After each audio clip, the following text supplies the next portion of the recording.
Diane, hello. Is now a good time for you? I have something to report. Hello, Rosa. What's going on? What's the news? Actually, I'm pregnant. Oh, really? Yes, I'm currently 18 weeks along. When we last spoke, you didn't mention anything about that. Well, Andy and I discussed it, and we thought it would be better to wait until I was in the stable period before sharing the news. I see. All right. So that's all you had to say? Yes, that's it. Okay then, I've got something to do, so I'll have to go now. Oh, actually... What? If there's more, please make it quick. Well, I apologize for taking up your time. No, it's fine. You don't need to apologize. If you need to say something else, feel free. Thank you. It's just, I'm a little nervous about how things will go from now on. Andy and I are really excited, but there's still so much to think about. It's a big change. I understand. It's a huge step. Just make sure you take care of yourself and don't hesitate to reach out if you need anything. I will, thank you. I'm just a little overwhelmed, but I think I'll be okay. Just remember to enjoy the moments of happiness, too. Thank you, Diane. I really appreciate your support. Of course. Take care of yourself and let me know if you need anything else. I will. Thanks again.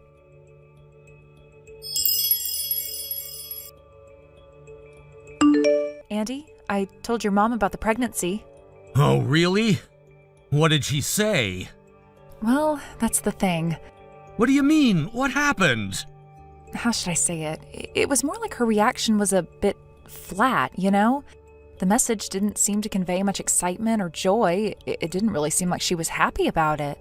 Really? Well, as you know, your mom has always been a bit distant with me, so I kind of expected that. But even accounting for that, her response didn't seem particularly joyful. There wasn't a single word that really conveyed excitement or happiness. Maybe I'm just overthinking it. I see.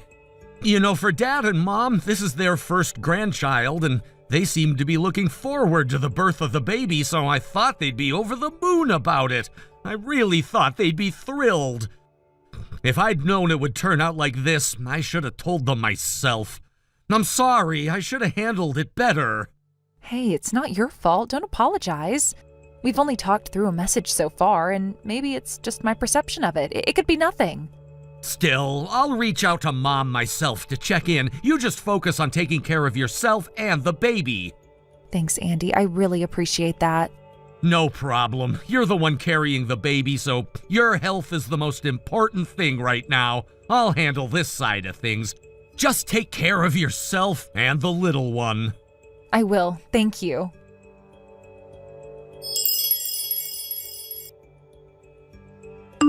Mom, it's Andy. Oh, what's going on? Didn't you get a message from Rosa a little while ago? Oh, the pregnancy announcement? Yeah, about that. I'm just gonna get straight to the point. What is it? Are you by any chance upset that the news was a little late?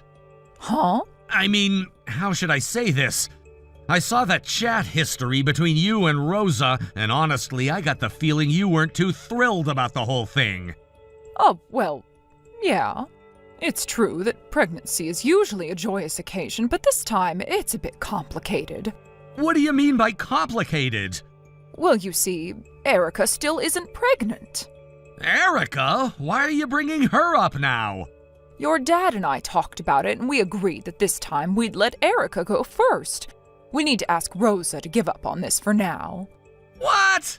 Let Erica go first? Give up? What are you saying? What I mean is, the first grandchild should really be Erica's child, don't you think? Huh?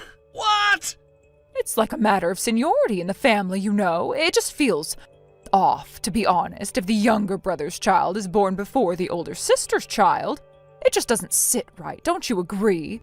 No, that's not how it works. Erica has her own plans with her husband, and besides, this is a precious life we're talking about. You're telling me to just let it go? Do you even understand what that means? Rosa's still young, she'll be fine. Once Erica gets pregnant, then you two can try for your second child. But until then, you understand, right? What are you even saying?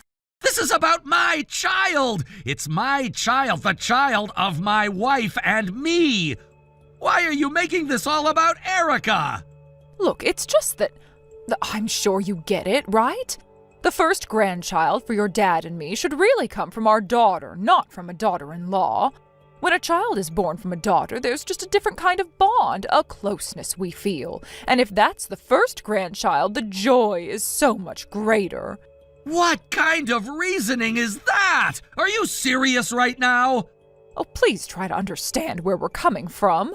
How can I understand that? It's impossible! We're not saying you shouldn't have children. We're just saying this time the timing isn't right. You need to be considerate of that. Don't make it sound so simple. It's my child we're talking about here. My son or daughter, the one carrying my blood. What does Erica have to do with any of this? Andy, you have to understand. Your dad and I are just looking forward to the child that Erica will have. We've been waiting for this moment, so please, can you just be reasonable this time? Are you trying to erase the fact that this is Rosa's and my baby? Are you seriously saying that to me? I'm done with you both if that's the case. Rosa and I are having this child no matter what. Wait, Andy, don't say that. What kind of parents would try to discard their grandchild just because of their own selfish reasons? I don't want parents like that. Hold on, Andy, please, just listen to me for a second. No, I'm done listening. I've made up my mind. No one is going to stop us from having this child. Not you, not anyone. Andy, please think about this. Your dad and I have always thought about the family, about what's best for everyone. But you're being so stubborn right now. Can't you see that we're just asking for a little patience? Patience? What's there to wait for? I'm already waiting to become a father, and I'm telling you right now, no one is going to take that away from me. You can talk all you want about timing, but this is a life we're talking about. My child's life. I'm not saying you shouldn't have this child, Andy. We just wanted things to go a little differently. We wanted the first grandchild to be Erica's, that's all. You keep saying that, but it doesn't change anything. I'm not asking for your permission, and I'm not going to let you dictate this. But Andy, think of your dad. This is a huge decision, and it's not just about you and Rosa. It's about the whole family. This isn't about the whole family. It's about me and Rosa. It's about our future and our child, and you're asking me to put that aside just for some idea of tradition? I won't do it. Not now, not ever! I never thought you'd react like this. We just wanted to share in the joy of the first grandchild together and not have it be a source of conflict. You know what? I don't need that kind of joy if it comes with this much baggage. I don't need your approval. Rosa and I are going to have this child, and nothing will change that. Andy, please, think carefully about this. No, it's too late for thinking. I'm making this decision for my family, for the future. And if that means cutting ties with you, then that's what I'll do. Don't say things like that. Oh, please, just wait a minute.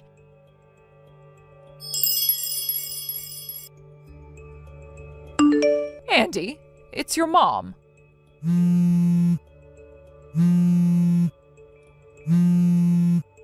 The other day I went to visit the apartment where you and Rosa used to live. I asked the neighbors and they told me you moved out 2 or 3 years ago. So, where are you living now?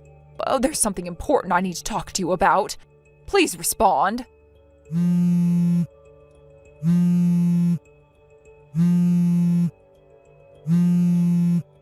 What now? Andy? Yeah, it's me, but what's the point now? Well, I got a new phone and I wanted to reach out to you. Huh?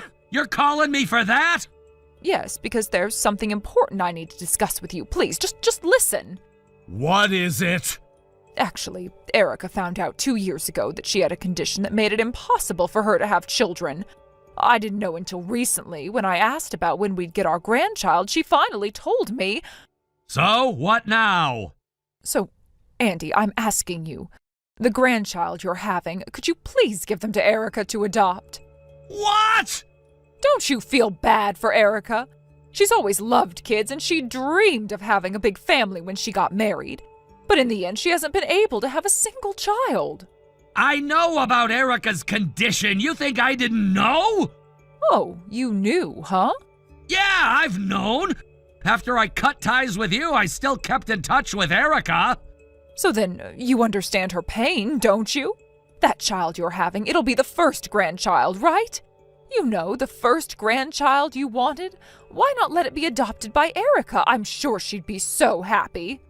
Hold on. Are you seriously misunderstanding everything here? What do you mean? I didn't get angry because you didn't treat my child as the first grandchild, okay? That's not the problem. Huh? Then what is? Of course I feel hurt that you don't see my child as your first grandchild, but more than that, it's the fact that you treated the life I was about to bring into this world like it didn't even matter. You just brushed it off like it was no big deal. And knowing that my own parents were the ones to do that, it makes me want to lose my mind. Back then, if I had seen you face to face, I don't even know what I might have done. That's why I cut ties with you. To be honest, I still feel that anger, and it hasn't gone away. Oh, Andy, don't be so dramatic about it. Don't tell me not to be dramatic. You're not understanding what I'm saying. You don't care about how I feel or what Rosa and I are going through. You don't even respect my child. And now you're asking me to just hand it over to Erica like they're nothing? Oh, but you must understand Erica's pain. She's always dreamed of having children. You can't even imagine how devastating this has been for her. I know exactly what Erica's feeling. I've seen it firsthand. But you've completely ignored her current feelings. She's come to terms with things. She's accepted her situation. She's at peace with it, and so is her husband. They've already talked it over, and they know they can't have kids of their own. That's their reality now. Well, Andy, you're wrong there. Erica's feelings are much more complicated than you realize. She's still struggling, and I just want to help her. If you could just understand her position. You're missing the point entirely. I'm not just talking about Erica. I'm talking about my own family, my own blood. Do you even hear what I'm saying? I won't just give my child away. Not to anyone, especially not to fix your family's mess. What are you saying, Andy? We just want to help Erica. She's suffering, and I know she's strong, but we don't want her to feel like she's alone in this. You've already made her feel alone. You've completely shut her out. She was my sister, and you made her feel like she didn't even matter. Do you really think that everything will magically get better if I just hand over my baby to her? That somehow makes everything okay? Andy, please, don't be so stubborn. Oh, this could be a way to make things right. Think of it as a way for everyone to heal. Heal? By sacrificing my child to fix your mistakes? That's your idea of healing? You want me to just erase my child's existence to make you feel better about Erica's pain? You think that's going to fix everything? It's not like that, Andy. I just thought you'd understand how important this is to Erica. You know she still dreams of having children. I want her to feel that joy, that fulfillment, that's all. No, you don't get it. Erica is not the only one who matters here. What about me and Rosa? What about our family? Are you really going to ask us to give that up for Erica's sake? It's not about giving up anything. It's about doing what's best for Erica. She has suffered so much. I don't care about your idea of what's best for her. I care about what's best for my child. And what's best for my child is for them to be raised by their own parents, by Rosa and me. That's the only family that matters. You're being unreasonable, Andy. Just think about it for a moment. No, I don't need to think about it. I've already made my decision. You're not going to change my mind. Please, Andy, just talk to Erica. She's been wanting to hear from you. Don't tell me to talk to Erica. I've already been talking with her because she's here with me right now. She's what? So that means she knows where you are living right now? That's right. And right now she wants to have a word with you. Erica does?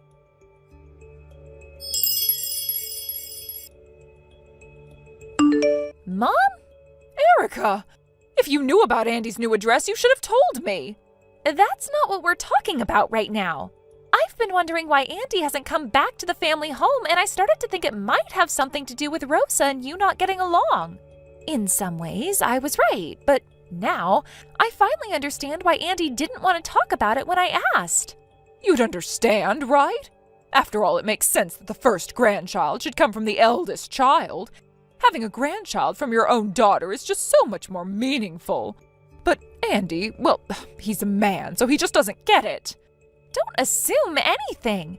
You can't seriously be telling me you were upset because Rosa got pregnant first. And to make matters worse, you're saying something as horrible as give up on a life as precious as this? Not only that, now you're suggesting giving the child up for adoption, tearing apart a parent and child for the sake of your own beliefs about what's right. Well, I only suggested that because I was thinking about you. What? What do you mean, thinking about me? Don't act like you're doing this for me. You've completely ignored what's right for my family and for my child. No, I just thought, since you haven't been able to have children and Andy and Rosa are having one, maybe this could be a way to help. You know, you could have the joy of raising a child. That's all I wanted, to help you. Stop. It's none of your business. I'm not a child, and neither is Andy. I know my own life. You're trying to use us to make yourself feel better, but it's wrong. What you're asking us to do is unforgivable. Well, I know there's someone close to my husband's relatives who's in a situation where they can't raise their child, so we've been working on adopting them. It's a bit of a different situation, but I think you'll understand.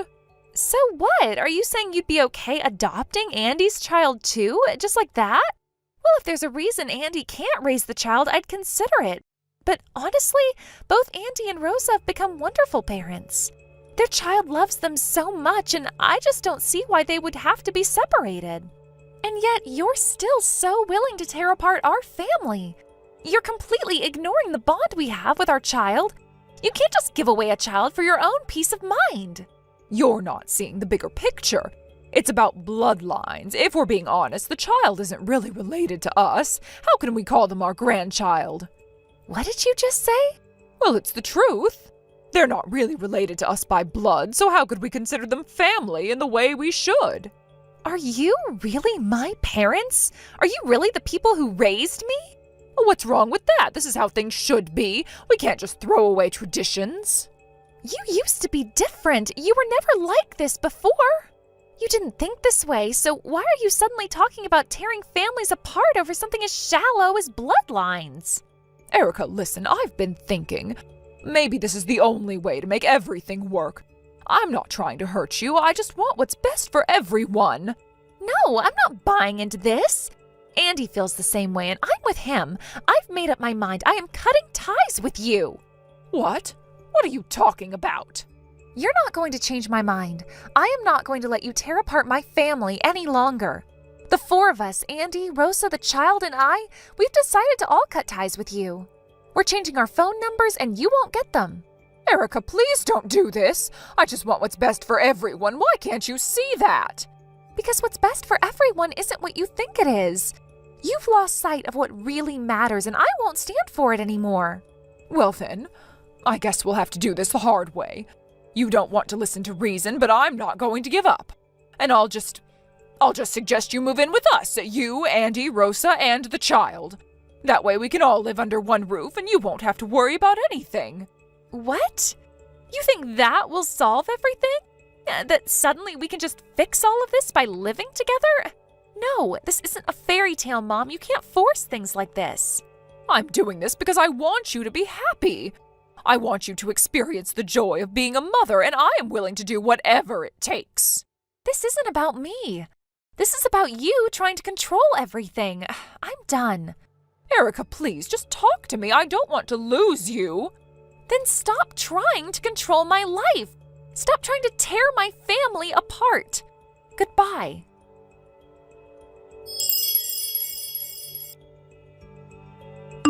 After that message, Andy, Erica, my brother-in-law, and we all just cried. There was nothing else we could do but let the tears flow. The weight of everything, the shock, the disbelief, it all came crashing down at once. The message itself had left us reeling, and now the reality of what had been set into motion sank in. Since that time, Andy has taken my last name. He made the decision to officially adopt it, and we've been discussing the possibility of him eventually formalizing the adoption with my parents as well. We've been moving forward together, and while it was initially just a decision made out of necessity, it became a part of our commitment to one another. The name change felt like more than just paperwork. It felt like a new chapter in our life, one where we're redefining our relationship with each other and our families. It's a small but significant gesture that makes us feel closer, more bound to each other than we ever have been before. As for Erica, after discussing it with her husband, they decided that they needed to act quickly. With her address already compromised, they packed up their things and hurriedly moved out of their current home. It wasn't easy, and the stress of it all weighed heavily on them, but it was clear that there was no choice. They couldn't afford to stay in the house knowing it had already been targeted, that the safety of their family was at risk. They found a new place, far from the prying eyes of the people who had been making their lives a living nightmare. It wasn't a perfect solution, but it was a necessary one. The sense of relief that came with leaving was bittersweet. They were escaping one danger, but at the cost of leaving behind everything they had worked for, the home they had built together. And sure enough, as expected, 2 weeks after that terrible message, it all came to a head. Erica's former home was targeted by my in-laws. They barged in, hoping to find her, hoping to confront her. But when they realized she wasn't there, their frustration only grew. With no hesitation, they turned their attention to the next places they thought they might find her, the homes of my brother-in-law and my own family.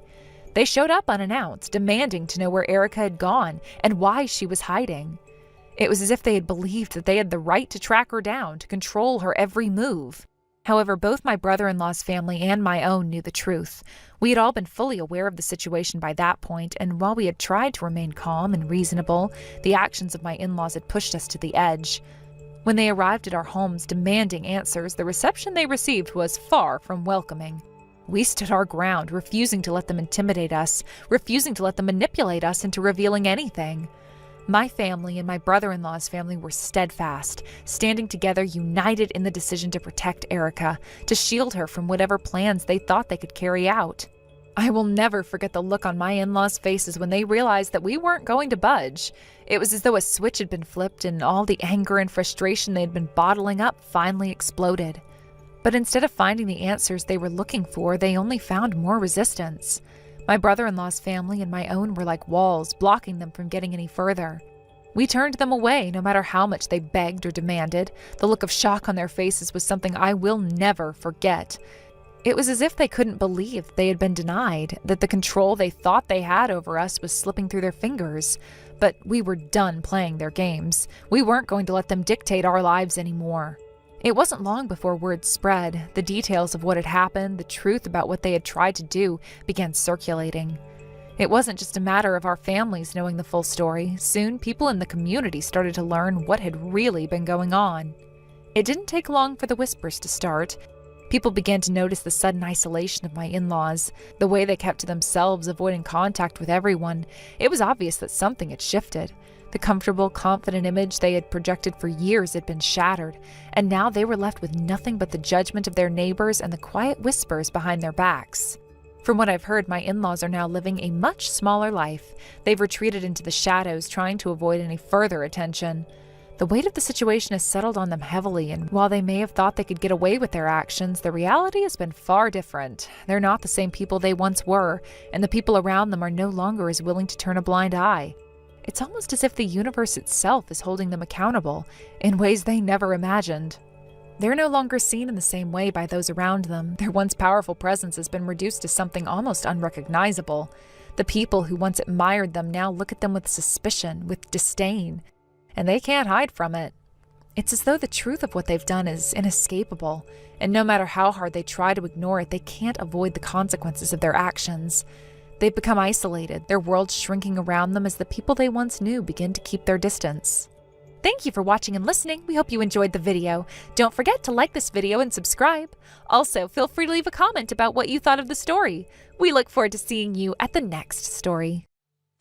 Well, thank you so much for the entrance ceremony earlier. I went ahead and sent you a message right away. Thank you for earlier. I really appreciate it. Just to double check, you're Allie's mom, right? Yes, that's me. I'm Allie's mother, and thank you again for speaking to me at the entrance ceremony. I'm actually new to the area, having just moved here from across the station. It's such a relief to finally be able to connect with the neighbors within a walking distance. Oh, you just moved? Oh, that must be a big change. How's everything going with the unpacking? Yes, for the most part. I'm still tackling the smaller details, but I'm taking it slow. I don't want to rush through everything. Well, that sounds good. Let me know if you need anything. I can recommend a few local places or help out with anything. It's always easier when you have a good neighbor to rely on. I'll definitely keep that in mind, thank you. By the way, have you made any mom business cards yet? Mom business cards? Yes, you know, the cards we use to exchange information with other moms. It's a thing around here. Oh, I've heard of them, but I'm not really sure what they are. It's a good way to keep in touch with everyone. I made some when my daughter was in kindergarten, and it really helped. We would swap cards and keep in contact for playdates or school events. I see. I'll have to look into it. I'm still getting used to the idea of having cards for mom stuff. When I think of business cards, I think of work. Well, it's a bit of a local custom.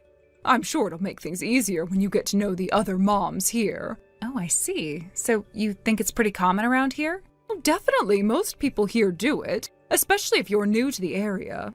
It's like a little shortcut to making connections. I see. So, are you working outside the home? Yes, I'm working. Oh, so you're a working mom then? Yes, that's right. Well, that must be a bit tough balancing everything. I've heard it's not easy. It had its challenges, but it's what I want to do. I enjoy my job.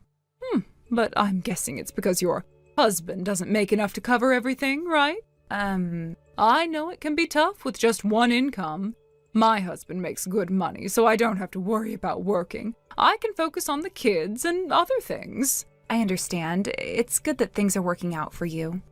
Yeah, it really helps. I'm lucky to have a husband who does well at work. His income is actually listed on my mom card, along with his position at the company. I'll give you one next time we meet.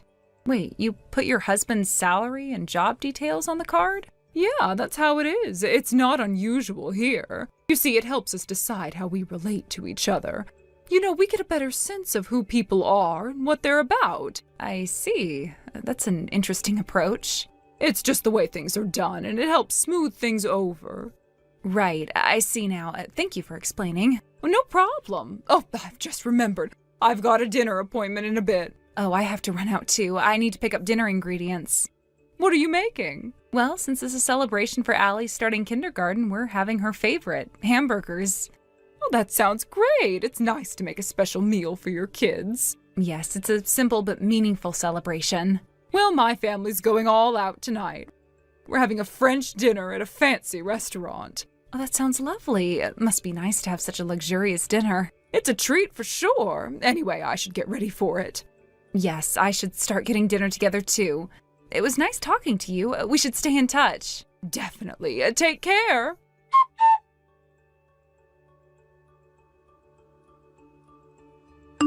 Hey, long time no see. How's it going? Oh, wow. Yeah, it's been a minute. I can't believe it's been almost a month already. Time flies, huh? I know, it's like we blinked and a whole month passed. I think we were both in the middle of those crazy move weeks around the same time, huh?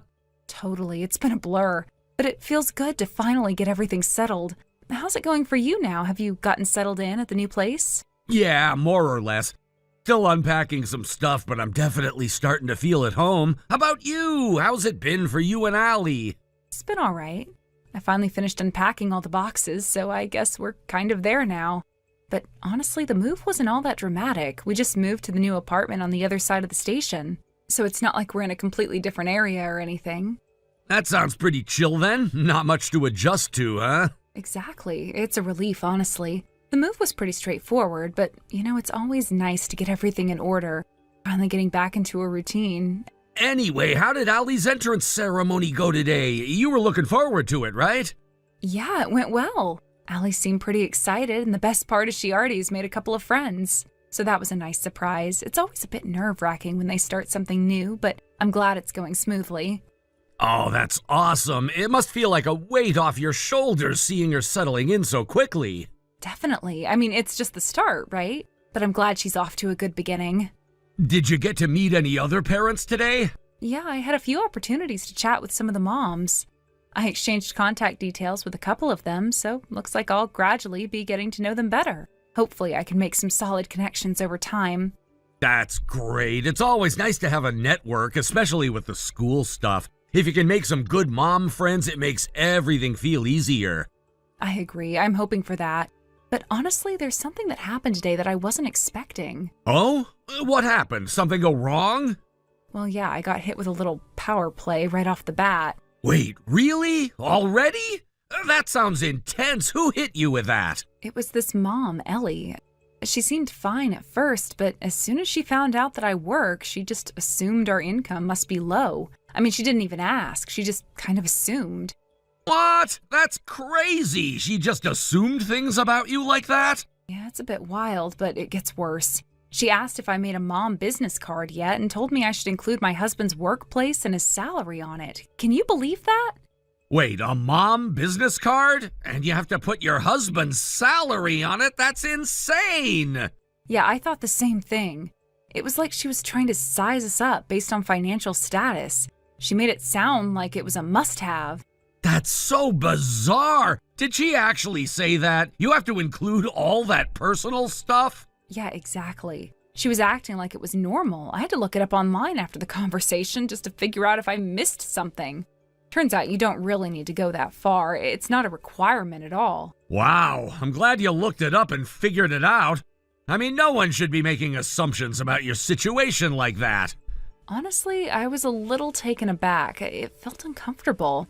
But I'm glad I got the right information in the end. It's good to know that I don't have to follow her lead. That's really good. I'm glad you're not letting it get to you. So, Ellie, huh? That's the same Ellie that Rachel was telling me about, right? Yeah, that's her. Do you know her too? Oh, yeah. Rachel mentioned her a while ago. She's been dealing with Ellie's mom power trips for a while now. Rachel's actually really relieved to be away from her, especially after the move. She says she feels like she's finally free from all that pressure. Oh, I didn't know Rachel had been going through the same thing. Well, it makes me feel a little better knowing I'm not the only one Ellie's targeted. Yeah, Rachel's been putting up with Ellie's stuff for ages. But now, after the move, she's in a much better place. She's been telling everyone how much more relaxed she feels. That's good to hear. I'll have to talk to Rachel about it more, but honestly, it's a relief to know that I'm not alone in this. Definitely. And hey, you and Martin are probably the best equipped people to handle Ellie's kind of behavior. I mean, you guys have got everything together, right? Well, I don't know about all that, but it's definitely nice to have the backup. It helps to have some leverage in these situations, that's for sure. I mean, you two are basically an unstoppable duo when it comes to handling situations like this. You got the info, the confidence, and the resources. Ellie's got nothing on you. I appreciate that, Ron. It definitely helps to know that we're well equipped, but I'll still keep an eye out for any more surprises, just in case. For sure. And hey, Rachel said she'd be sending you a message later with some other stuff she wanted to pass on. She's got a few more things to share that might be useful. Got it. I'll look out for that. Cool. Well, I should get going. Martin's calling me, so I'll catch you later. All right, tell Martin I said hi. And thanks for all the info, Ron. It really helped. No problem. Take care, Janelle. Talk to you soon. You too. Bye.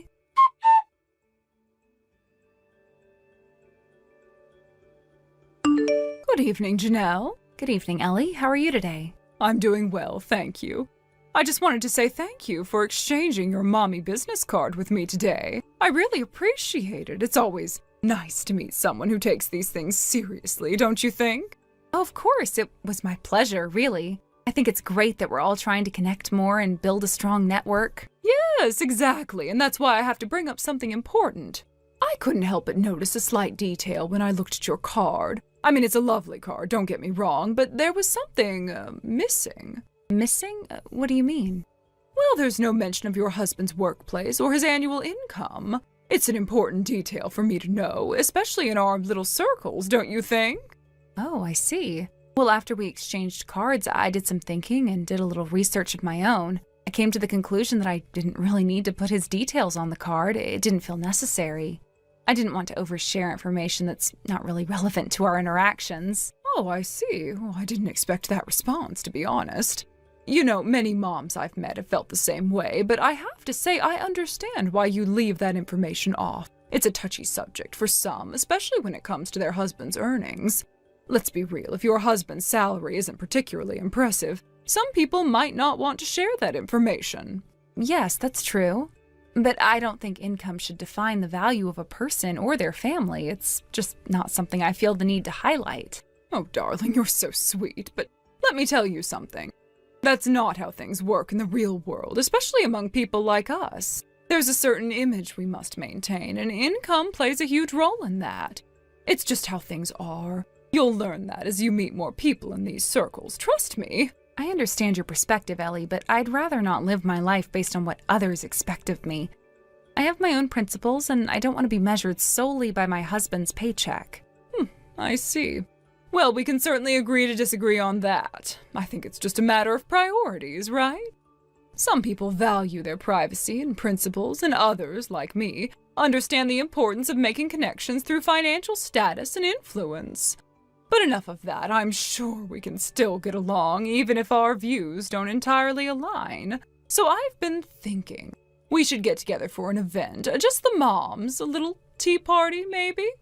A tea party? Oh, that sounds lovely, but I'm not sure I can take part. I've got quite a busy schedule this week, and especially on Friday. There's a big project deadline I'm dealing with at work, and I really can't afford to take time off. Oh, don't be silly. Surely you can make time for something like this. I'm sure whatever you're working on can wait, right? A little time off wouldn't hurt, would it? Well, I do have responsibilities I can't just ignore. This project is crucial, and it's in its final stages. I have to be there. It's a shame, really. But don't worry, I'm not upset. If you can't make it, you can't make it. But, Janelle, I do need to remind you of something. When you look at my business card again, you'll notice something very important about me. You see, there's a lot more to me than meets the eye. You're starting to understand that, right? I've already seen your card, Ellie. I didn't quite understand what you mean, though. What's the big deal about your card? Oh, sweetie, it's everything. The details on my card aren't just a formality, they show my position. The fact that my husband works at an elite company earning a very substantial income is something people need to know, because it speaks volumes about our social standing, our influence. You understand, don't you? I suppose I understand the connection you're making, but I still don't see why it matters so much.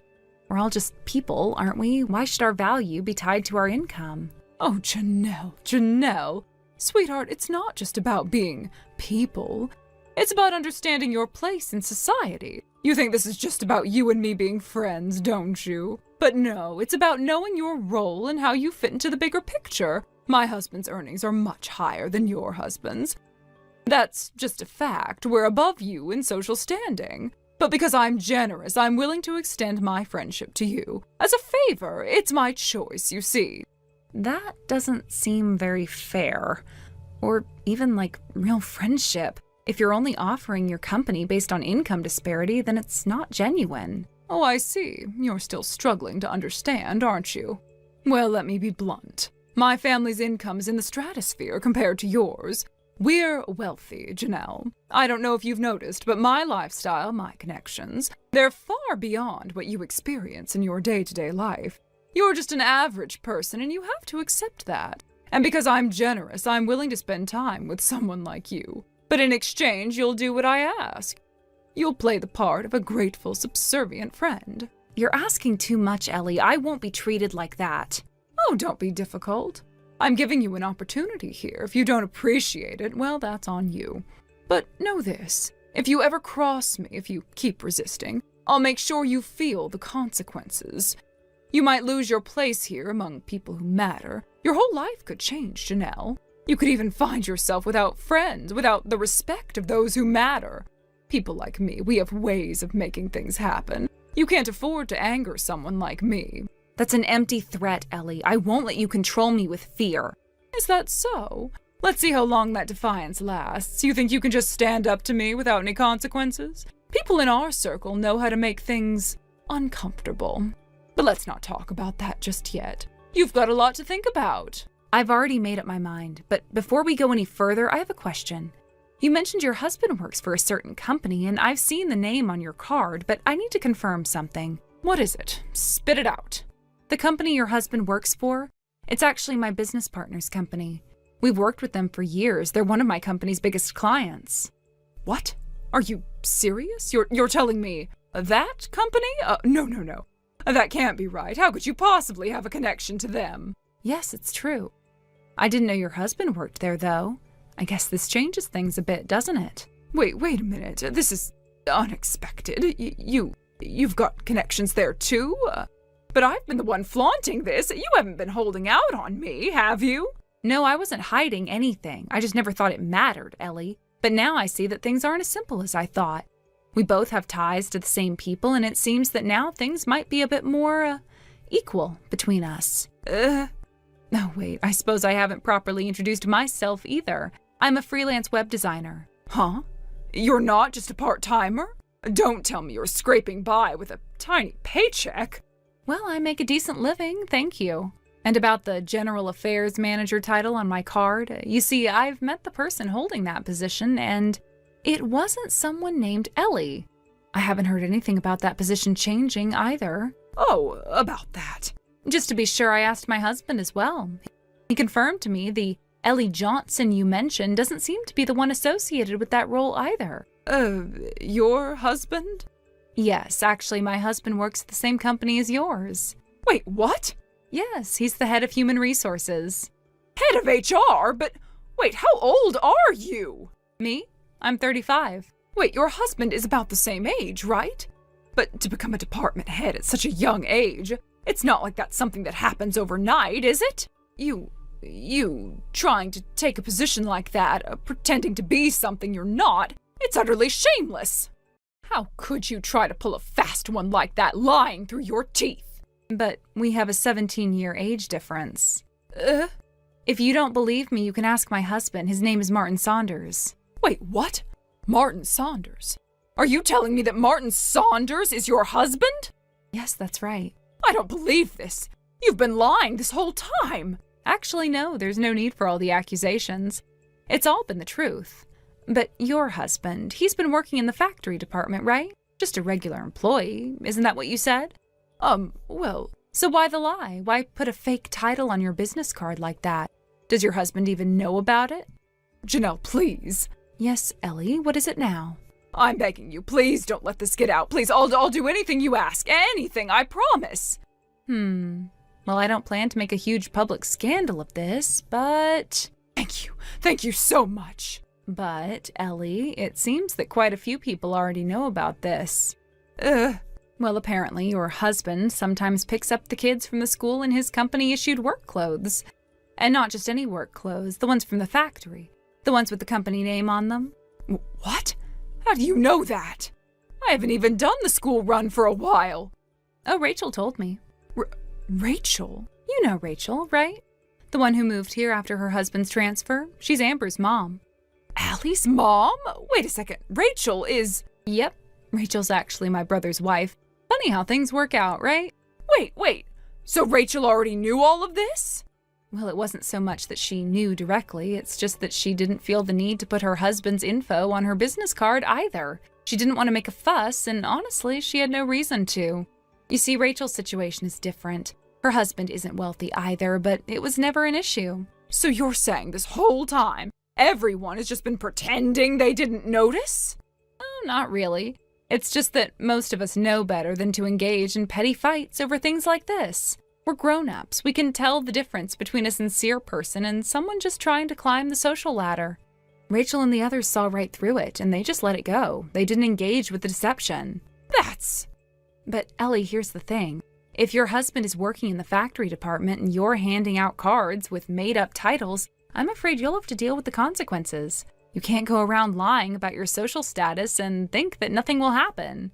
I don't know what to do anymore. This whole thing is just spiraling out of control. Well, let me tell you something important. Your idea that not putting your husband's information on your business card means his salary is something to be ashamed of needs to go out the window right now. You can't lie about these things, Ellie. That's the real embarrassment. Lying about something like this, that's the real shame. I don't know how to fix this now. Well, it's simple. You stop the lies. No more pretending. And if you want to keep your dignity, you need to face the truth. Otherwise, you'll just end up hurting yourself and everyone around you. The truth always comes out, Ellie, and it's better if it comes from you before someone else decides to expose it. I just wanted to fit in, Janelle. I wanted to feel like I belonged in these circles, but now everything is falling apart. Oh, I know. I know exactly how you feel. You thought if you presented the right image, people would accept you, wouldn't question you, maybe even admire you. The world is full of people like you, Ellie, who want to be seen a certain way. But here's the thing, you can't fool people forever. Sooner or later, they'll see through it. And it's not about belonging to this or that circle. It's about being respected for who you truly are, not who you pretend to be. But what about everyone else? What do I do when people find out? The truth will come out, but at least you'll have the courage to face it. You can't keep hiding behind lies. The sooner you confront it, the easier it will be. You have to decide, Ellie. Will you keep pretending, or will you start living the truth?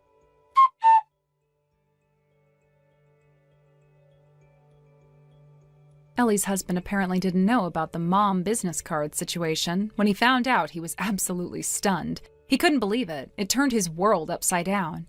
After hearing what had been going on, he immediately realized the magnitude of the problem, and it was clear to him just how much Ellie had hidden from him. It must have been a huge shock in the aftermath. The couple went on an apology tour together. They visited everyone they had wronged, expressing their deepest regrets for the trouble they caused. They didn't leave anyone out and made sure to apologize as a couple, working tirelessly to make amends for their actions. It seemed like everything had settled down, at least for the moment. They had done what they could to fix things, or so it seemed. However, things took a turn when another bombshell dropped. It came to light that Ellie's husband was heavily in debt, far deeper than anyone had realized. It turned out that she had been doing whatever she could, going to great lengths to fund her image as a wealthy, glamorous celebrity mom. She had been living beyond her means, taking out loans and even making some questionable decisions just to maintain that facade. It was clear now that her desire to keep up appearances had led to this financial disaster. The discovery of this debt became the final straw. The pressure of the situation became too much, and Ellie and her husband's marriage ultimately ended in divorce. It was inevitable, given everything that had come to light. The debt, the lies, and the trust that had been shattered, it just couldn't be repaired. As for their child, the custody battle was a difficult one. It became clear that raising their child while burdened with such overwhelming debt wasn't a feasible option. The husband was granted custody as it was apparent that Ellie could not provide the stability her child needed, given her financial and emotional turmoil. On top of everything, Ellie's parents, who had been deeply upset by the whole situation, ended up cutting ties with her completely. They disowned her, unable to forgive what she had done. Left without the support of her family, Ellie ended up in a rundown apartment, barely scraping by. She was working multiple jobs, trying to pay off her mounting debts, day in and day out. It wasn't easy, and it was clear that she was struggling to survive. I occasionally see her around town, but every time I do, she seems to duck away as quickly as possible, almost as if trying to disappear into the shadows. The way she tries to avoid being seen is heartbreaking. It's hard not to feel pity for her when you see how far she's fallen. Thank you for watching and listening. We hope you enjoyed the video. Don't forget to like this video and subscribe. Also, feel free to leave a comment about what you thought of the story. We look forward to seeing you at the next story. Mikey, it's your mother. I hope I'm not interrupting anything, but I just wanted to check in and see how things are going. You're working from home again today, right? That means you're by yourself all day. Are you feeling okay? You haven't caught a cold, have you? Sometimes you don't even realize you're getting sick until it gets really bad. And what about food? Are you eating properly? You have a terrible habit of skipping meals when you're too busy with work. Oh, and Andrea, she's making sure you're taken care of, isn't she? Oh, for the love of... Mom, can you please stop bombarding me with these overprotective messages? I was in the middle of a really productive work session. I was focused. I was actually making good progress. And now my focus is completely shattered because I had to stop and deal with this. Mikey, that's not a very nice way to talk to your mother. I'm just looking out for you. Looking out for me? Mom, this isn't just looking out. This is you hovering, micromanaging, obsessing over every little thing as if I'm a kid who can't take care of himself. That's not true. I'm just making sure your lifestyle isn't falling apart. I know how you get so caught up in work that everything else gets neglected. If I don't check in, who will? It's not like I can just stop by and see for myself, so I have to rely on Andrea. Mom, how many times do I have to tell you, stop putting this kind of pressure on Andrea? She's my wife, not my caretaker. Oh, don't say such cold things. Do you have any idea how sad that makes me? Even if it makes you sad, it frustrates me. It's exhausting having the same conversation over and over again. And can we address something else, like the fact that you keep calling me Mikey? What's wrong with that? What's wrong with that, Mom? I'm 34 years old. You can just call me Mike. I don't know. To me, you'll always be Mikey. Parents don't just stop seeing their children as their babies, you know. No matter how old you get, you're still my little boy. Yeah, I think you're taking that phrase way too literally. Anyway, where's Andrea? I messaged her a little while ago, but she hasn't responded. She's at work. Obviously, but I sent her a message and she still hasn't replied. That's because she can't check her phone during work hours. Her company has a strict policy against personal phone use. She has to leave her phone in her locker. If she sees your message at all, it won't be until her shift is over. What? So she won't even see it for hours? That's right. That means she's not properly taking care of you, is she? What? Mom, what exactly did you message her? I just asked if she went home during her lunch break. Why? Because she should be making sure you have lunch, of course. Mom, I can make my own lunch. So she didn't come home, did she? Obviously not. She only gets an hour for lunch. Even if she wanted to, there's no way she could make a round trip, cook, and still get back to work in time.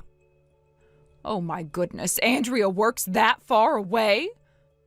It's not that far. It's just too far for a round trip during a 1-hour break. No. If she's too far away to come home and take care of you, then that's too far. Mom, I know people who commute 2 hours one way. Compared to that, Andrea's job is close. That's completely different. If she weren't responsible for looking after you, then I wouldn't care. But she is. She's your wife. She should be there to take care of you when you need her. We need to do something about this. She should quit that job and find something closer. Mom! No, listen to me, Mikey. A job is a job. There are plenty of jobs out there. She can find one that's within a reasonable distance. And by reasonable distance, you mean? Oh, I don't know. 3 minutes away by bicycle should be the absolute limit. That's insane! We live in a suburban residential area. There aren't even that many workplaces that close by. Then you should move somewhere that makes more sense. No! Andrea likes her job. She enjoys the work, she's good at it, and she's happy there. I'm not gonna ask her to leave just because you think she should be hovering over me all day. Mikey, I can't believe you're okay with this. Okay with what? You've only been married for 3 months and you're already letting Andrea carry such a heavy burden. What? I thought marriage was about a husband taking care of his wife, providing for her, making sure she doesn't have stress. Instead, you've put her in a position where she has to work so hard, commuting so far, and still coming home to take care of you. Mom, stop. If only I didn't live so far away. If it weren't for this 4-hour distance, I would come take care of you every single day. Don't! Do not even joke about that! Actually, Oh, no. there's something I've been planning for a while now. I think it's finally time to put it into action. What are you talking about? You'll see. It's a surprise. A surprise? Yes, I just need a little time to prepare everything, but once it's ready, you're going to be so happy. Mom! Trust me, Mikey. I don't! I really don't! Oh, you'll love it. I already hate it. Now, just be patient. Everything will be ready soon. I have a really, really bad feeling about this.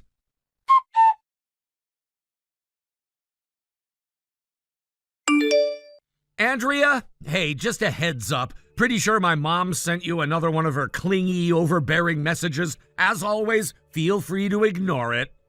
Hey, you. Yeah, I figured. My phone buzzed a couple of times while I was packing up, and I had a feeling it was her. You okay, though? She didn't completely throw you off your day? Let's just say my patience is wearing thin. Oh, no. She hit me with the Mikey barrage again. Mikey! I swear to God, Andrea. I'm sorry, I couldn't resist. But seriously, I don't know how you deal with this daily. Your mom's got persistence, I'll give her that. Oh, believe me, if persistence were an Olympic sport, she'd have taken home gold years ago. No kidding. Though, to be fair, I do get why she's like this. Your parents' divorce hit her hard. Living alone must be rough for her. Yeah, I get that, I do, but here's what gets me. The whole reason my dad wanted the divorce in the first place was because she was way too obsessed with me. That's literally why they split. And 2 years later, she still doesn't get it. That part is wild to me. Like, I understand feeling lonely. I understand struggling to adjust, but you'd think she'd have some level of self-awareness. Nope, none. Not even a little. That's honestly kind of terrifying. Right? At least your dad understood what was going on. That's the one silver lining in all of this. Yeah, thank God for that. If nothing else, I'm glad at least one of my parents realized how unhealthy this was. Honestly, if Dad hadn't dropped the divorce bombshell when he did, I might have never worked up the courage to move out. And if I hadn't moved out, I wouldn't have met you. Aw. I mean it. If I'd still been stuck in that house with just my mom, I don't even want to imagine what that would have been like. Just thinking about it makes my skin crawl. Well, you're not stuck there anymore, and you'll never be in that position again. Yeah. Except, she still finds ways to make my life miserable from a distance. If only you could just block her number and be done with it. God, I wish, but you know what would happen. The moment she realizes I'm not responding, she'll be on the next train over. Yeah, that's a horrifying thought. Yeah, and it's exactly why I regret giving her our address. But you had to, right? That was part of the deal when you moved out? Yeah, at the time I was so desperate to get out I would have agreed to anything. But now, every time she calls, every time she texts, every time I hear that notification chime and feel my stomach drop, I regret it. I regret it so much. And it's affecting your work, too. Last week she was blowing up your phone even though you were literally in the middle of a deadline. Exactly! That's what pisses me off the most! I work from home, staying focused is everything for me. And yet here she is, treating me like I'm just sitting around waiting for her to check in on me like I'm still some kid. She has zero boundaries. I don't know how you deal with it. I don't, Andrea. I don't deal with it. I just survive it. That's not okay. I know it's not okay. That's why I need to figure something out before I completely lose my mind. I love her. She's my mom, but I cannot keep living like this. I hear you, and I really, really wish there was more I could do to help. You are helping. You're literally the only thing keeping me sane through all of this. Well then, I think you're going to love what I have to tell you next. Oh? Go on, I'm listening. So, remember how I asked my friend, the one in real estate, to keep an eye out for places that match what we're looking for? Yeah? Well, she just got back to me. She found a place. No way! Yep. Like our kind of place? Exactly. Good location, great layout, and best of all, it has amazing soundproofing. Which means your dream of having a proper distraction-free home office, it's finally happening. Oh my God, this is actually happening? It is! And get this, we can go and see it as early as tomorrow. Tomorrow? Yes! We're going, no question! I knew you'd say that. I'll let my friend know we're in. Andrea, you're the best! Like, the best. I could kiss you right now. Hold that thought until I actually get home. Deal. God, this is perfect timing. Our lease renewal is coming up soon, and I was dreading the idea of signing on for another year here. Right? Same. This is our chance to make a fresh start. No more worrying about paper-thin walls, no more distractions while you're working, hopefully. A bit more distance from your mom's radar. Please, I need this. Then let's do it. As soon as we check out the place and confirm everything, we'll start prepping for the move. It's gonna be a lot of work, but we've got this. Yeah, we do got this. Let's make this happen.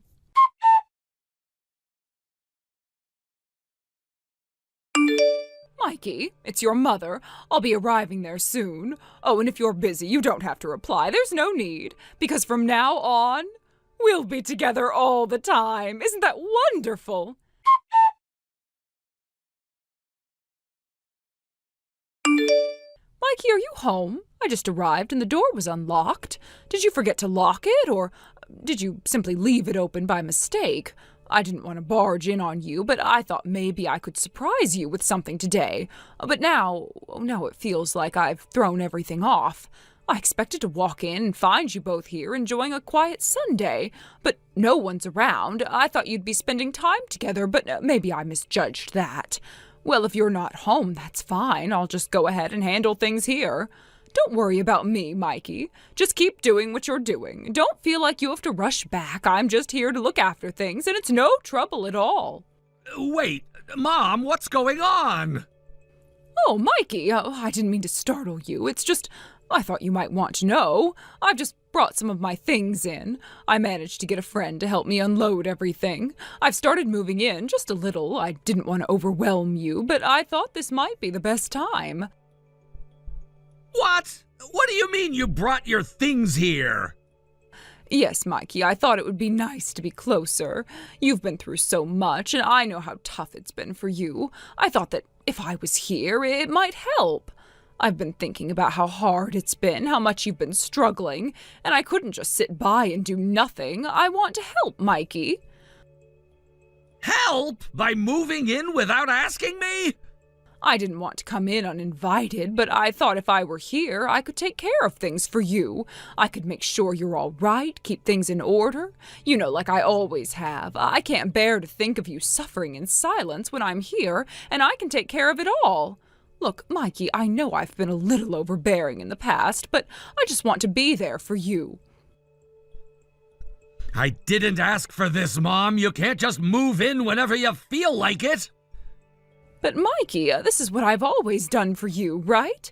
I raised you, I took care of you when you were little. This isn't any different. I just want to make sure you have what you need. This isn't the same thing. You can't just barge into my life like this. I'm not barging in, Mikey. I'm just trying to take care of you. Look, I saw the kitchen and I thought to myself, this place needs a woman's touch. You know, things could be a little cleaner, a little more organized. And the fridge, it was almost empty, just beer and snacks. You're not eating properly, are you? What does that even matter? Mikey, you don't understand. I can't stand the thought of you not taking care of yourself. I know how much stress you're under. I've seen it, and you've been so distracted, so busy that you're forgetting basic things. This isn't like you, Mikey. You've always been so responsible. But now I see this place, and I can't help but think that Andrea isn't keeping up. What are you saying about Andrea? Look at this place. It's not what I expected. It's a little messy. Maybe she's just not cut out for keeping things together. I'm sorry, Mikey, but that's what it looks like. I know she's been trying, but sometimes trying isn't enough, is it? Are you seriously saying this? You're criticizing Andrea now? I'm just saying what I see. I can't help but feel like you're not being taken care of the way you should be. You're my son. I can't stand the thought of you going through all of this on your own. Mom, this isn't about me needing you. This is about you needing control. I'm not controlling you, Mikey. Yes, you are. I just want to help, Mikey. I want to make things better for you. If I'm here, things will get easier for you. I'll cook for you, I'll clean, I'll make sure you don't feel so alone. I don't need you here. I'm not a kid anymore. Oh, you don't need to take care of everything by yourself. You shouldn't have to. But I do. I've always done it on my own. I've learned to handle things, and now I can't even think straight with you here trying to fix everything. I'm just trying to make sure you're okay. I don't want you to feel like no one cares, Mikey. I'm fine. I've always been fine. I don't need you to take over. I'm not taking over, Mikey. I'm here because I care about you. I'm here because I love you. I know how hard it's been. You don't get it. You're not listening to me. Mikey, I just want to be there for you. I want to take some of the burden off you. You don't need to do it all by yourself. You're not helping. You're making it worse. You can't just keep doing everything, Mikey. I want to help. Let me help you. Mom, this is wrong. You can't just walk into my life like this. I didn't ask for this, and I don't want it. I thought maybe if we lived together again, things would feel more like they used to. It's been hard for you, and I just thought it would make things better. It's not going to make anything better. I didn't want to upset you, Mikey. I wanted to help. I wanted to be there for you.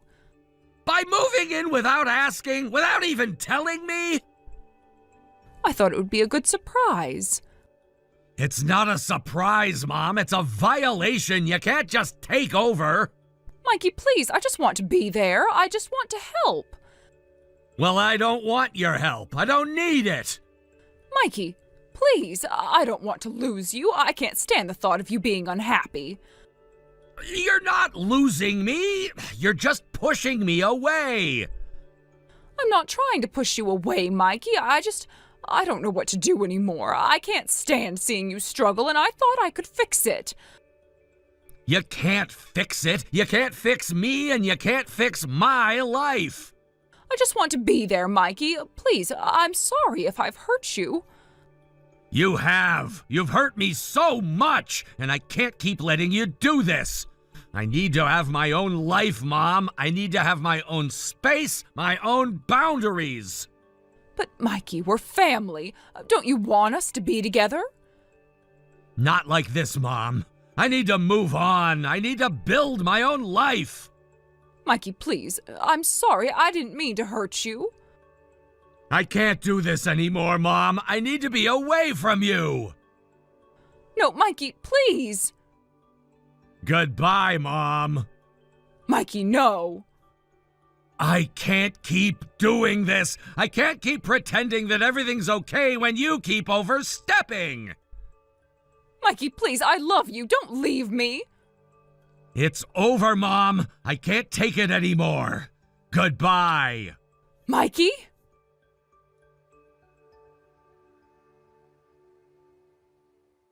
Mikey, please.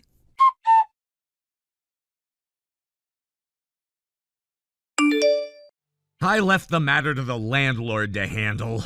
At first, I couldn't shake the fear that this could spiral out of control. I prepared myself for the worst-case scenario, one where the situation would end up involving the police, a point of no return.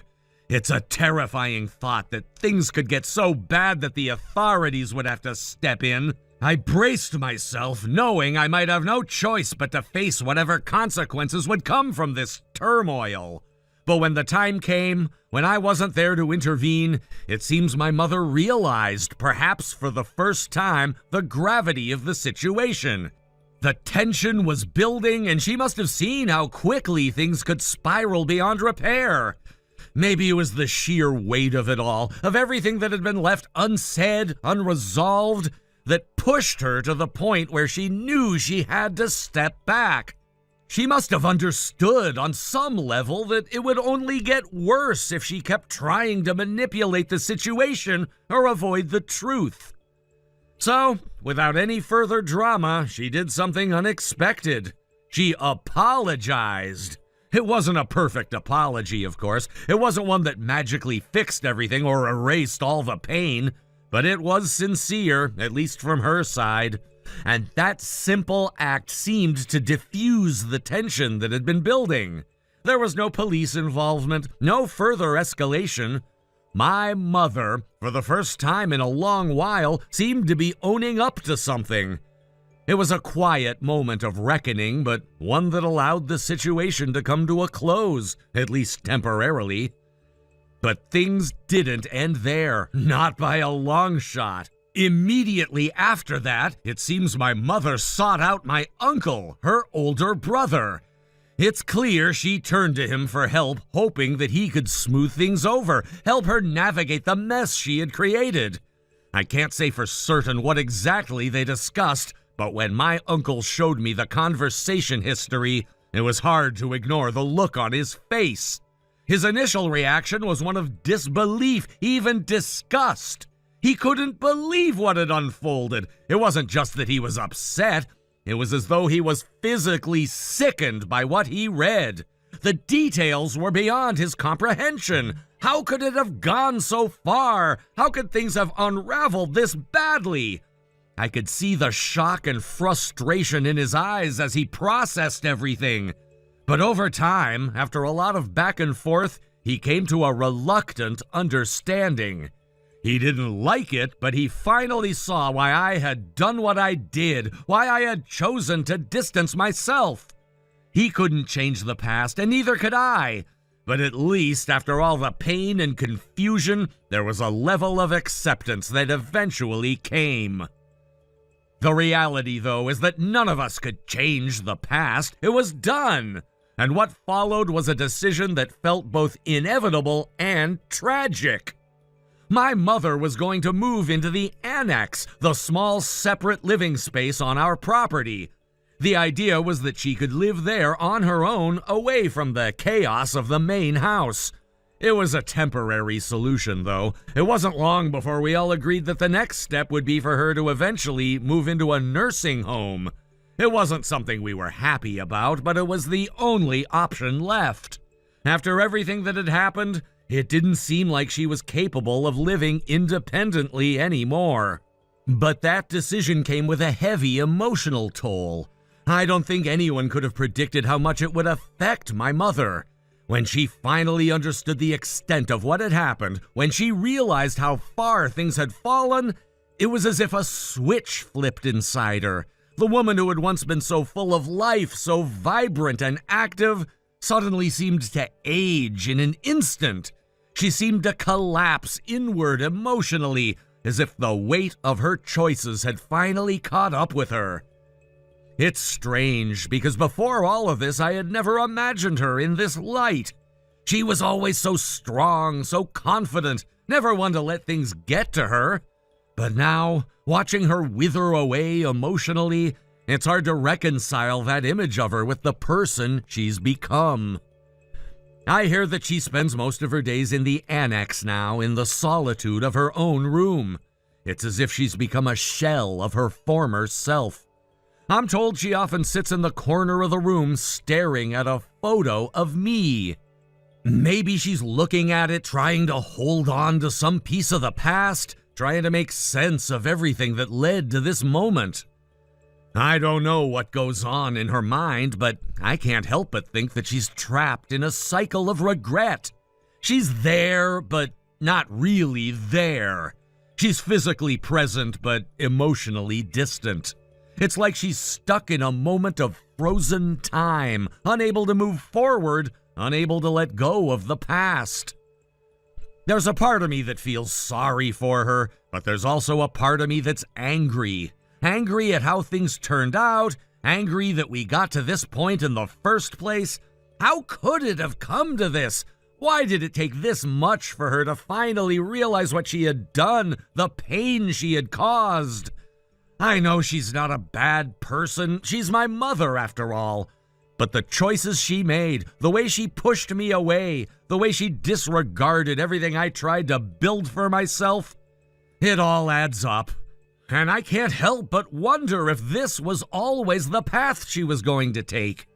Maybe she never had the capacity to truly understand what it meant to be a mother, to be there for her child, to support them, to recognize the boundaries they set. She never seemed to be able to recognize those things. She was too caught up in her own world, in her own needs, to see how much damage she was causing along the way. And now, as I reflect on everything that's happened, I'm left wondering whether I could have done more to fix things before they got to this point.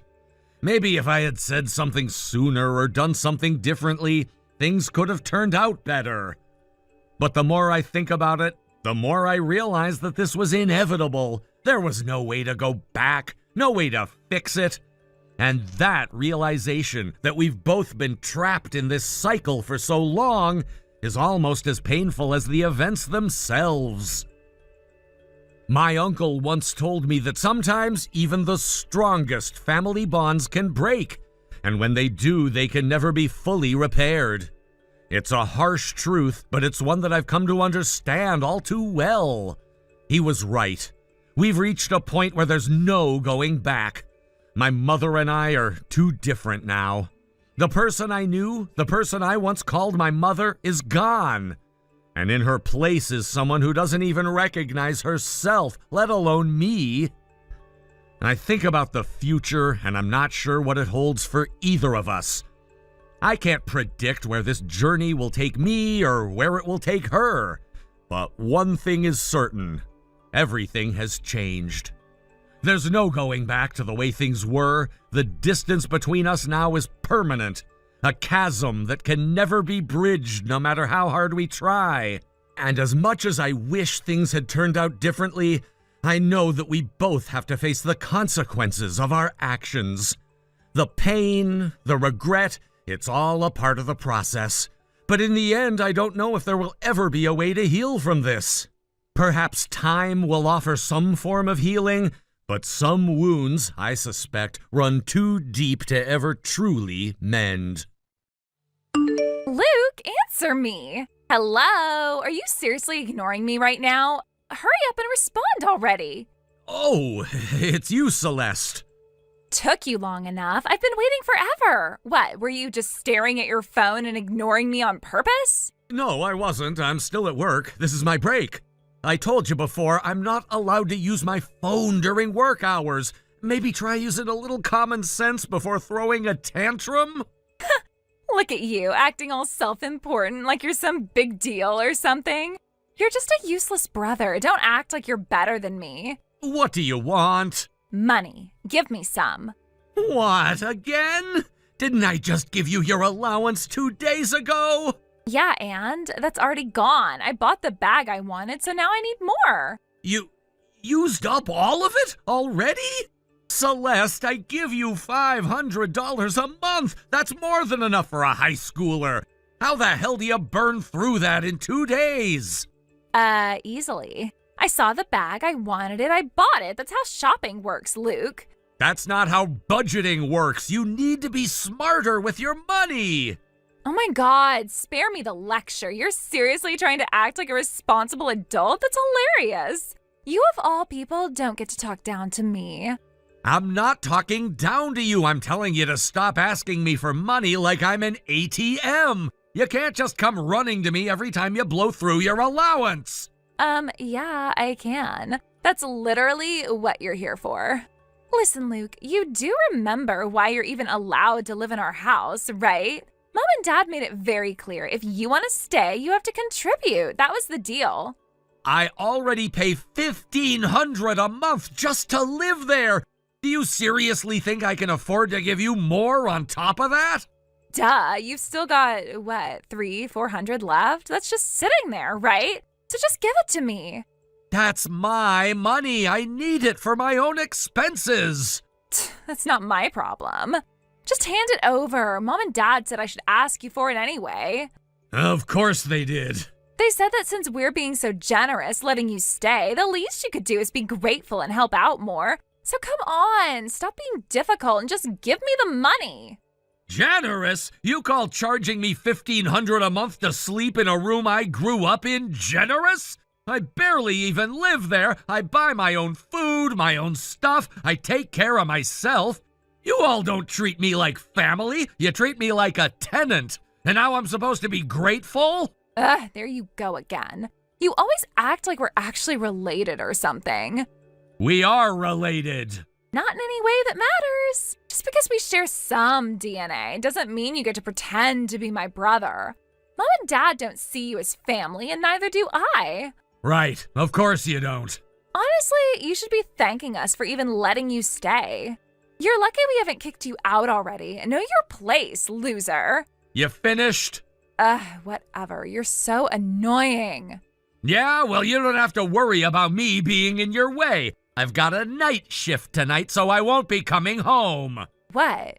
And tomorrow I'm staying at a coworker's place. Seriously, you haven't been home in 3 days already. Yeah, and? Fine. Be that way. Hey, don't ignore me. I'm not done talking. Give me the money.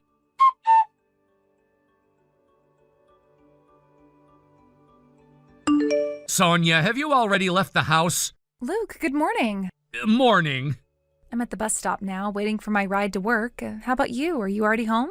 Not yet. My shift ended up dragging on way longer than expected. I barely got through it. I'm exhausted. Just got on the bus back. That sounds awful. You must be completely drained. Great job hanging in there. I know it's not easy. Yeah, I'm running on fumes at this point. I just want to get home, shower, and pass out. I figured.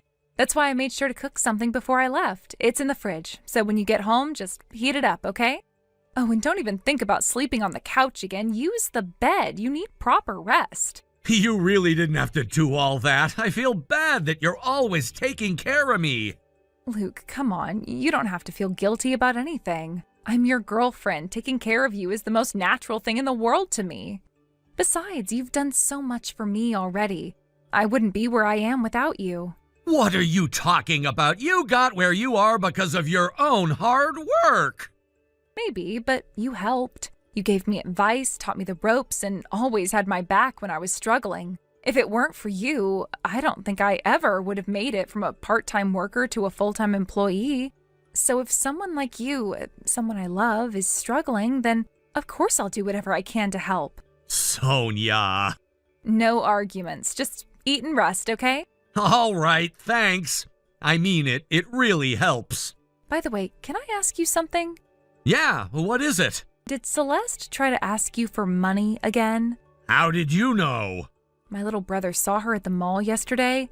Apparently she was buying some expensive bag, one that cost a few $100s. Figures. That must have been why she was harassing me for more cash yesterday. She spent her entire allowance in 2 days and expected me to just hand over more. I had a feeling. Luke, I don't mean to pry, but your family, why are they like this? Like what? The way they treat you, it doesn't make sense. Celeste is the one constantly causing problems, but it's like she can do no wrong in their eyes. From what I've heard, your parents don't even scold her when she gets into trouble. They actually go to her school and argue with the teachers, insisting that she's innocent. Yeah, it's happened more than once. I've lost count of how many times they've gone in screaming about how their daughter could never be in the wrong. I just don't get it. I know some families are stricter with the oldest child and more lenient with the youngest, but this is something else entirely. Now that I think about it, I've never actually told you the full story, have I? No, you haven't. But if you're not comfortable talking about it, I understand. I won't push you. No, I want you to know. You deserve to know. All right, I'm listening. The truth is, I'm not my mother's biological son. Wait, so she's your stepmother? Yeah, my birth mother passed away when I was a baby. I don't even have any memories of her. My dad remarried when I was in elementary school. The woman he married, Celeste's mother, became my stepmother. Celeste is their daughter. We only share the same father. Oh, that explains a lot. I always wondered about the age gap between you two. You're almost 12 years apart. Yeah, that's why. And that's probably why they've never really seen me as part of the family. Luke, you've lived in that kind of environment your whole life? Pretty much. It's always been like this. I wasn't what my stepmother wanted in her perfect little family. And my dad? Well, he always just went along with whatever she said. That's awful. I've been planning to leave for a while now, but it's tough. Every month they take $1,500 out of my paycheck as rent. On top of that, Celeste sometimes straight up steals from my wallet. No matter how much I try to save, it's never enough. Luke, Yeah? there's something you need to know. What is it? My brother found out something important. He made me promise to tell you. And Luke, this might be exactly what you need to finally leave the house. What are you talking about? What did he find out? It's not something I can explain over text. I need to tell you in person. All right. You'll be home tonight, right? Yeah, I'll be there. Good. We'll talk then.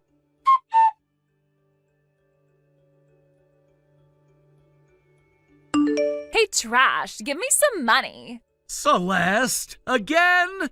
Ugh, what is with that tone? Just shut up and hand it over already. You do realize you just demanded money from me yesterday too, right? Yeah, and you're the one who keeps making me ask over and over again. Why not just make it easy and hand me your wallet? Maybe because I don't enjoy getting robbed? Robbed? Seriously? You should be grateful we even let you stay in the house, you know? You're not even real family. So when I say I need money, just be a good little servant and give it to me. You don't even bother pretending anymore, huh? What's there to pretend? It's just facts.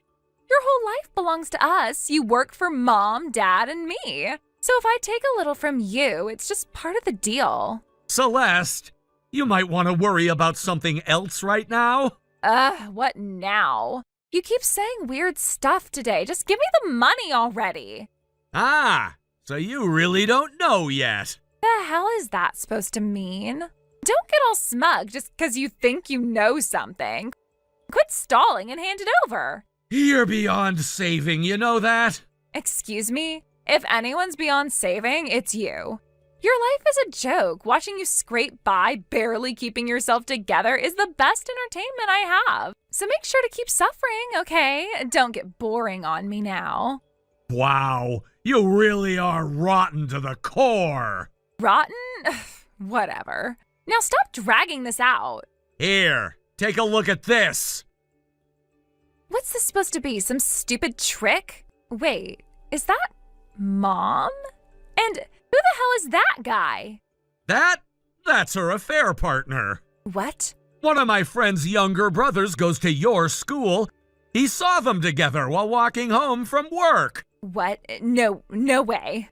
That doesn't make sense. How would some random student even recognize my mom? Celeste, come on. You've been called into the principal's office so many times they've practically got a seat with your name on it. And every time, Mom and Dad come storming in like a pair of rabid animals, screaming at the teachers, making a scene. Half the school knows what they look like by now. No, that's ridiculous.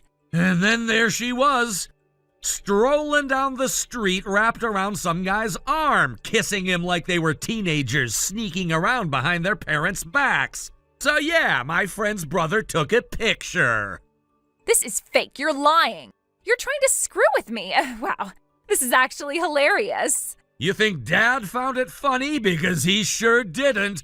The second I showed it to him, he went dead silent. I thought he was just gonna brush it off like he always does, but then he recognized the guy in the picture. What? Yeah, not only did he recognize him, but he knew exactly who he was. You're lying. So he hired a private investigator. A detective? Yeah, to find out the truth. And guess what? The truth is worse than you think. Worse? How? Mom hasn't just been cheating. She's been cheating for over a decade. What? The guy? He's not some random fling. He's her ex-boyfriend. They got back together shortly after she married Dad. They've been seeing each other ever since. That's not possible. It's true. No way. And that's not even the biggest part. What? What else could there possibly be? That man, he's your real father. What? Mom cheated on Dad for years, Celeste. And you're not even his daughter. No, that's a lie. The DNA test says otherwise. DNA test? Dad had one done, quietly, without telling you. No. That's how he confirmed it. It's undeniable. No. He wouldn't do that. That's not real. Believe whatever helps you sleep at night, but the truth doesn't care what you believe. If you still don't believe me, ask Dad yourself. He's the one who told me. But if they get divorced, what happens to me? Not my problem. We're not family, remember? That's what you always said. But we grew up together. And? That never meant anything to you before. Oh, by the way, I'm leaving. What? I finally got everything in order. I don't need to stay in this house anymore. Wait, what? What do you mean you're leaving? Exactly what it sounds like.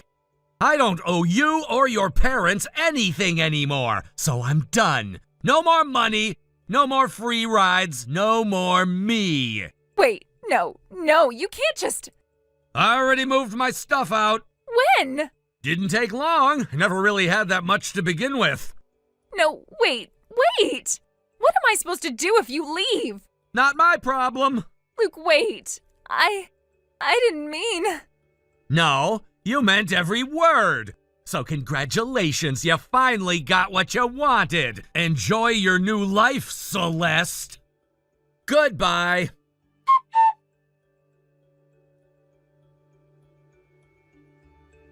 I had some reservations about acting the way I did in front of a high school student, feeling like it might be immature or inappropriate. But in the end, after so many years of pent-up frustration, everything just exploded in the most dramatic way possible. The years of holding back, of biting my tongue and being the quiet one, finally gave way to a breaking point. I didn't expect it to happen, but it did. It was the last straw, and I couldn't hold back anymore. After leaving home, I cut ties with not just Celeste and my mother, but also with my father. I realized that it was the only way to free myself from the suffocating weight of the family dynamic that had been dragging me down for years. It felt like the right thing to do, even though it wasn't easy. There was a sense of relief in walking away, but at the same time there was a sense of loss. I had spent my whole life trying to keep the peace, to make everyone happy, and in the end, none of it really mattered. The rift was just too deep, and there was no going back. For a while, I stayed with my girlfriend, Sonia, who had been a huge support during this time.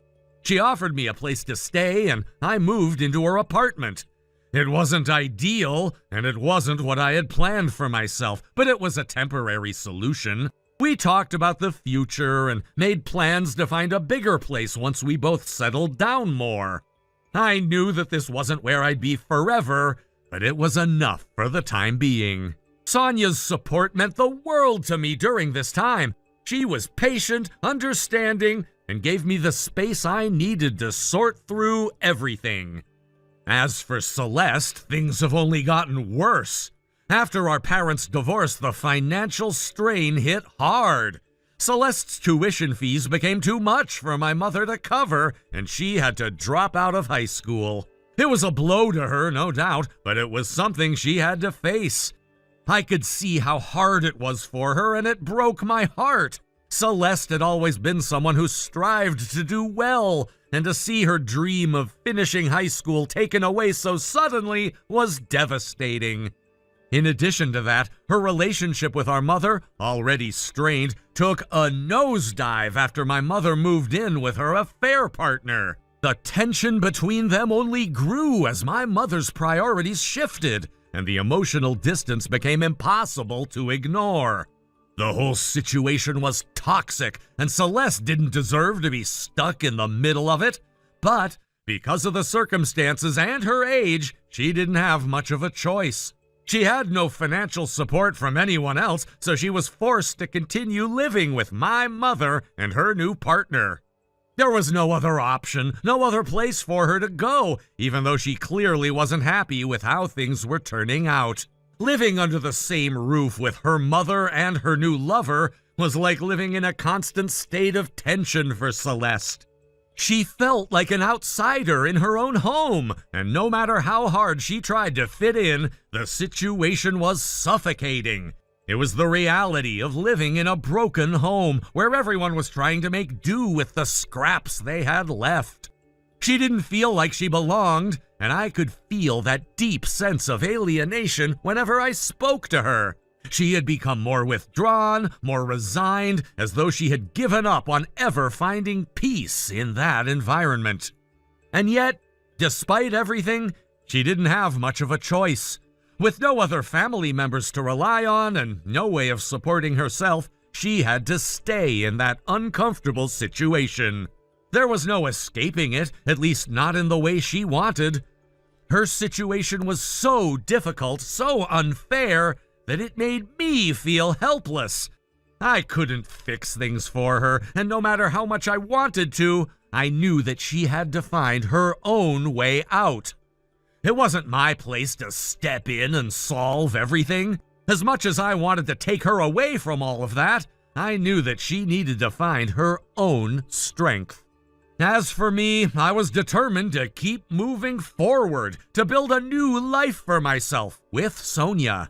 The road ahead wasn't going to be easy, but I knew that I could face whatever came my way. I had made peace with the fact that my family was no longer in my life the way it had been. I had to let go of the past in order to embrace the future.